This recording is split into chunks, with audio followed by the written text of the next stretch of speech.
জুইৰ দৰে বৰষিব সূৰ্য ফেন AC cooler লগায়ো শান্তি নাপাব আপুনি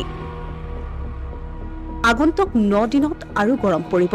কাৰণ 25 মে 2024 পৰা আৰম্ভ হৈছে নৱতাপ জ্যোতিৰ্বিজ্ঞানৰ মতে এই কাল চলিব 25 মে 2024 পৰা 2 জুন 2024 লৈ এই সময়ছোৱাত সূৰ্যই পৃথিৱীত জুইৰ দৰে তাপ বিয়পাবলৈ আৰম্ভ কৰিব আৰু ইয়াৰ প্ৰভাৱ সমগ্ৰ বিশ্বতে পৰিব প্ৰতি বছৰে আহে এনে সময় সেই সময়ত সূৰ্য ৰোহিণী নক্ষত্ৰত থাকে আৰু সেই সময়তে আটাইতকৈ গৰম হয়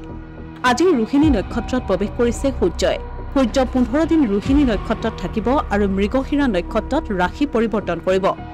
ৰোহিণী নক্ষত্ৰত সূৰ্যৰ এই 15 দিন স্থিতিৰ সময়ছোৱাত গোটেই বছৰটোৰ ভিতৰতে আটাইতকৈ উষ্ণ হয় যদি সূৰ্য 15 দিন ৰোহিণী নক্ষত্ৰত থাকে তেন্তে প্ৰথম 9 দিন উষ্ণতাই মাৰাত্মক ৰূপ লয় এই 9 দিনক নৱতাপ বুলি অভিহিত কৰা হৈছে এই সময়ছোৱাত সূৰ্যৰ তাপৰ প্ৰখৰতা বহু বেছিয়ে বাঢ়িব সেইবাবে চিকিৎসকসকলেও সাধাৰণ মানুহক স্বাস্থ্য সচেতন হৈ থাকিবলৈ পৰামৰ্শ প্ৰদান কৰিছে পিছে এই গৰমতো কৰ্তব্য কৰিবই লাগিব ইয়াৰ বাহিৰে উপায় নাই হয় আমি ক'ব বিচাৰিছো আৰক্ষীৰ লোকসকলৰ কথা ৰ'দেই হওক বা বৰষুণেই হওক কৰ্তব্য কৰিবই লাগিব পিছে তেওঁলোকো মানুহ গতিকে এই প্ৰচণ্ড গৰমত কৰ্মৰত আৰক্ষীৰ লোকসকলক অকণমান সহায় কৰিবলৈ সামাজিক মাধ্যমত অনুৰোধ জনাইছে আৰক্ষী সঞ্চালক প্ৰধান জিপি সিঙে তেওঁ লিখিছে শেহতীয়া গ্ৰীষ্মকালীন পৰিৱেশৰ প্ৰতি লক্ষ্য ৰাখি অসমৰ প্ৰতিগৰাকী সদাশয় নাগৰিকলৈ আমাৰ এটি বিনম্ৰ অনুৰোধ